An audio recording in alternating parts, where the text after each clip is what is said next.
मैं बारामदे में कुर्सी खींचकर इत्मीनान से बैठा हुआ था और इंतजार कर रहा था कि कोई बुलाने आए तो मैं चलूं।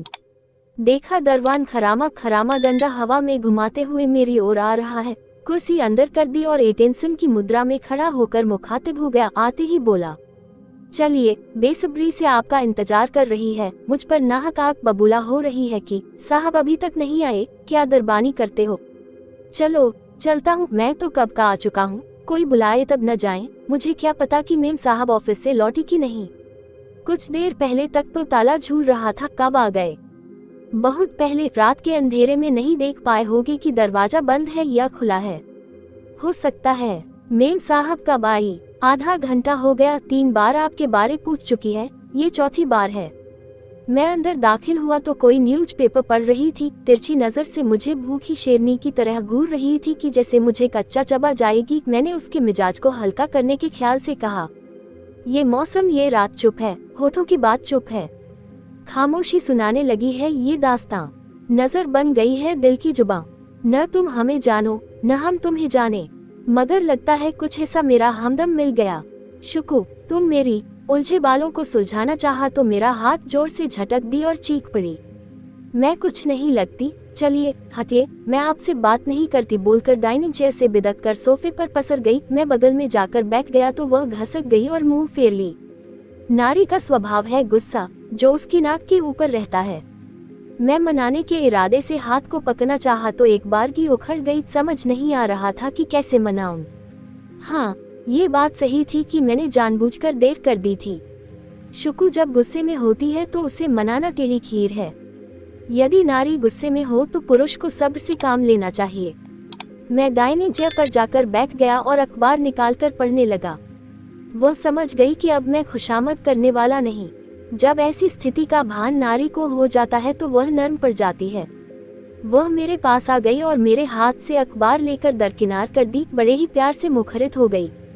नाराज हो गए क्या? नहीं, गंभीर लगते हैं, चांटा जो पड़ा है। समझ गई, चाय पीने की तलब कब से हो रही है, लेकिन आपकी अनुपस्थिति में अकेले पीने का दिल नहीं करता। कई बार पोट तक हाथ ले जाकर। मैं समझ रहा हूँ तुम आज कुछ ज्यादा ही। चुप, पहले एक कप चाय पी लेते हैं, फिर इत्मीनान से बातें करते हैं। 10 तक डिनर ले लेंगे और 2 घंटे आराम कर लेने के बाद 1 बजे दार्जिलिंग के लिए निकल जाएंगे। न्यू जलपाईगुड़ी में लंच लेंगे और दार्जिलिंग के लिए रवाना हो जाएंगे। दिन ढलने से पहले ही पहुंच जाएंगे, फिर देखा जाएगा। ओके, मेरे विचार में डिनर में कुछ हल्की फुल्की। मैं भी वही सोच रही हूँ, फुल्की रोटी, दाल प्लेन, पालक आलू की सब्जी और सलाद पर्याप्त है। एक गिलास दूध पी लेंगे, नींद भी अच्छी आ जाएगी, भले 2 घंटे ही सही। 3 घंटे भी हो तो कोई बात नहीं, गाड़ी अपनी है, रात को ट्रैफिक भी उतनी नहीं होती है। मंगल को सारी व्यवस्था पक्की कर लेंगे। बुध को 10 बजे सुबह का कार्यक्रम है, शाम को सांस्कृतिक कार्यक्रम है, फिर डिनर। बुध को ही उसी तरह 1-2 बजे चल देंगे, यहाँ शाम तक पहुँच जाएंगे। 1-2 घंटे विलम्ब भी होगा तो कोई बात नहीं, घर पर डिनर लेंगे और रात में चैन से सो जाएंगे। कैसा रहा प्रोग्राम? धासु, घोषाल बाबू को 2 दिन पहले ही सारे इंतजाम करने के लिए भेज दिया है। काबिल शख्स है, सब कुछ ढंग से कर लेगा। मेरे बिना वक्त कैसा कटा मत पूछिए तो अच्छा है, अजब गजब। कोलकाता में वक्त काटने के विशेषकर पुरुषों के लिए तरह तरह के इंतजाम है। 8-10 घंटे मजे से कट जाते हैं। इन सबों से मेरा वक्त थम जाता है, यानी ठहर जाता है। कोई अल्लद सी, चंचल सी, तेज तर्रार, ध्यानसू बाला हो पास में तो मत पूछिए। वो आप क्या कहते हैं? आनंद, आनंद ही आनंद। मिली कहाँ ऐसी? अरे मत पूछिए, गमला गमला, समझी नहीं? एक लड़की जो हमारे घर में 7 साल पहले भाड़े पर रहती थी और विनोबा भावे से PhD कर रही थी। 1-2 साल का लड़का भी था, पति यही कोलकाता में डॉक्टर थे। फटाका, अब इसी से अंदाज लगा सकती है कि बुलेट की सवारी करती है। बुलेट से मुझे ड्रॉप करके गई पुलिस अफसर की बेटी है। मोटा के सिलिंड, कुछ में नहीं समझी। यह विशेष अवस्था में प्रयोग होता है, जैसे जब कोई औरत या मर्द बहुत ही ज्यादा मोटा हो जाता है तो हम इस शब्द का प्रयोग करते हैं टू फैट, अर्थात फैट मोर देन प्रॉपर।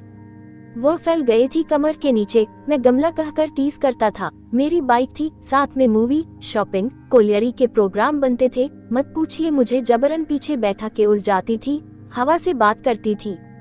साथ में रब ने बना दी जोड़ी। देखकर आए उस दिन से वह और भी अनुष्का शर्मा की स्टाइल में बाइक चलाने लगे। फप्तियां कसने वालों की खैर नहीं, जम की धुनाई करती थी, काफी हट्टी कट्टी निडर बेखौफ। बस एक ही गड़बड़ चूतर बहुत ही फैल गई थी, बहुत खाती थी और जब सोती थी तो खूब सोती थी। उसी के पास चला गया, संयोग था फोन लगाया और एक बार में लग गया। फिर क्या था, पुरानी नई बातों का सिलसिला शुरू हो गया। 4 बजे पहुंच भी गए, फिर अपन को मस्ती ही मस्ती। मिस्टर दार्जिलिंग में एक लड़का करसिया के बोर्डिंग स्कूल में अपने अकेले राजरानी की तरह जिम खोल ली है, चलाती है खुद, दोनों वक्त जिम करती है। तो अब भी गमला, 5 सालों में गमला को अलविदा कर दिया। अब तो दीपिका पादुकोणे जैसी फिगर बना ली है, एक बार देखिए तो देखते रह जाइए। मैं अब कोई दूसरा शगुफा चुन लिया है उसके लिए, जरा मैं भी सुनूं। तू चीज बड़ी है मस्त मस्त, मुझ पर इतनी जुल्म ढाती है कि क्या बताऊं। रोक रही थी कि सुबह जाएगा, जान बचाकर भागा। मेरी बातों को बुरा नहीं मानती, सहजता से लेती है। आइसक्रीम की शौकीन है। एक बार की बात है कि उसने बटर स्कॉच लिया और मैंने पिस्ता बादाम अपनी खा रही थी और मेरे पर नजर गाए हुए थी। झपट ली मुझसे और अपनी वाली पकड़ा दी। अब लाचारी में मुझे न चाह कर खाना पड़ा। खड़े खड़े हंस रही थी। मेरे दोस्त भी वही थे, मैं 50 का और वह 20-21 की। कोई तालमेल है उम्र में। ऑफिस में मेरा रहना मुश्किल हो गया। दूसरे दिन तरह तरह की बातें हवा में उड़ने लगी। प्रसाद साहब को गर्लफ्रेंड के साथ आइसक्रीम खाते हुए देखा। गर्लफ्रेंड दबंग है और डीजल गाड़ी है। अब मैं क्या जवाब दूं? बात भी सही थी, जैसा सबने देखा था बयां कर दिया। नर्स लोग मेरे बचाव में खड़ी हो गईं। प्रसाद साहब को हम लोग अच्छी तरह से जानती हैं, वे घुल मिलकर बातें करते हैं, बस इसी को लोग दूसरी तरह से प्रस्तुत कर देते हैं। बोस के कानों तक बात चली गई, लेकिन बोस मेरे नेचर से भली भांति परिचित थे। सबको झटक दिए, बात आई गई हो गई। शुकु, क्या बताऊं, ऐसी लड़की जीवन में कभी नहीं देखी न सुनी। एक दिन संडे को मैं रोटी सब्जी खा रहा था, अभी 1-2 कौर ही मुंह में डाला था कि कोलकाता से आए। पैर हाथ धोई, रसोई में गई, बोली, आंटी बड़ी जोर की भूख लगी है, खाने को कुछ। फिर नजर फेरी तो मुझे रोटी सब्जी खाते हुए देख ली। फिर क्या था, कुर्सी खींचकर बगल में बैठ गई और लगी खाने। मेरे साथ ही खा भी रही थी और बोल भी रही थी बीच बीच में। अंकल, ब्लैक डायमंड से आ रही हूँ। सुबह ही चल दी थी, तब ट्रेन पकड़ सकी। फिर इतनी ज्यादा रस थी कि कुछ खा पी नहीं सकी। अब जब खा रही हो तो दिल से खाओ। तुम मेरी बच्ची होती तो क्या मेरे साथ नहीं खाती? इसी ख्याल से तो बैठ गई। आप लोग सब इतना प्यार करते हैं कि मुझे घर वालों का याद ही नहीं आता। तुम तो 2nd फ्लोर में रहती हो, लेकिन दिन भर बिल्ली मौसी की तरह यही नीचे तल्ले में घूमते रहती हो। सच पूछिए तो यहाँ मुझे बहुत मन लगता है और फिर खाने पीने का आप लोगों के साथ अवसर भी मिल जाता है। ठीक बोलती हो, ऊपर पढ़ने लिखने और सोने बोने के लिए प्रयोग करती हूँ। मिस्टर प्रसाद, आप गजब के इंसान हैं। 1-2 बार की मुलाकात में ही किसी के दिलो दिमाग पर छा जाते हैं। मुझे को देखिए, एक तरह से मैं आप पर फिदा हो गई। मेरे इतने सगे संबंधी मित्रादि हैं, किसी ने मेरे मन को आकर्षित नहीं कर पाया। सबके सब स्वार्थी ही निकले, कोई धन का लोभी तो कोई तन का लोभी। मेरे मन के चाह को किसी ने समझने की कोशिश नहीं की। यही बड़ी ही अफसोस की बात है। आपके पास तो बातों की लड़ी है, एक के बाद दूसरी जुटती चली जाती है, वो भी न चली। इसलिए मैं समझती हूँ कि आप कथाकार बन गए। आपको कथानक तलाशने की कोई आवश्यकता ही नहीं होती है, वे स्वतः चले आते हैं आपके मन प्राण में निर्झर की तरह। पूर्ण विराम। मुझे बड़ाई से वो आप क्या कहती हैं? बखान। हाँ, मुझे बखान से आपकी ही तरह एलर्जी है। शुकु, बोलिए। आज 26 सितंबर है। बॉलीवुड फिल्म जगत के सदाबहार अभिनेता देव साहब का 93वां जन्म शताब्दी है। 100 से ऊपर ही फिल्मों से जुड़े रहे एक नायक, निर्देशक व निर्माता के तौर पर हम उन्हें उनके अमूल्य योगदान के लिए नमन करते हैं और ईश्वर से प्रार्थना करते हैं कि प्रभु उनकी आत्मा को शांति प्रदान करें। उनकी 2 फिल्म देखी जो काबिले तारीफ हैं। कौन सी? एक 1961 की फिल्म, शायद उस वक्त आप पैदा भी नहीं हुई होगी, हम दोनों। राइट, बड़ा ही भावपूर्ण गीत है।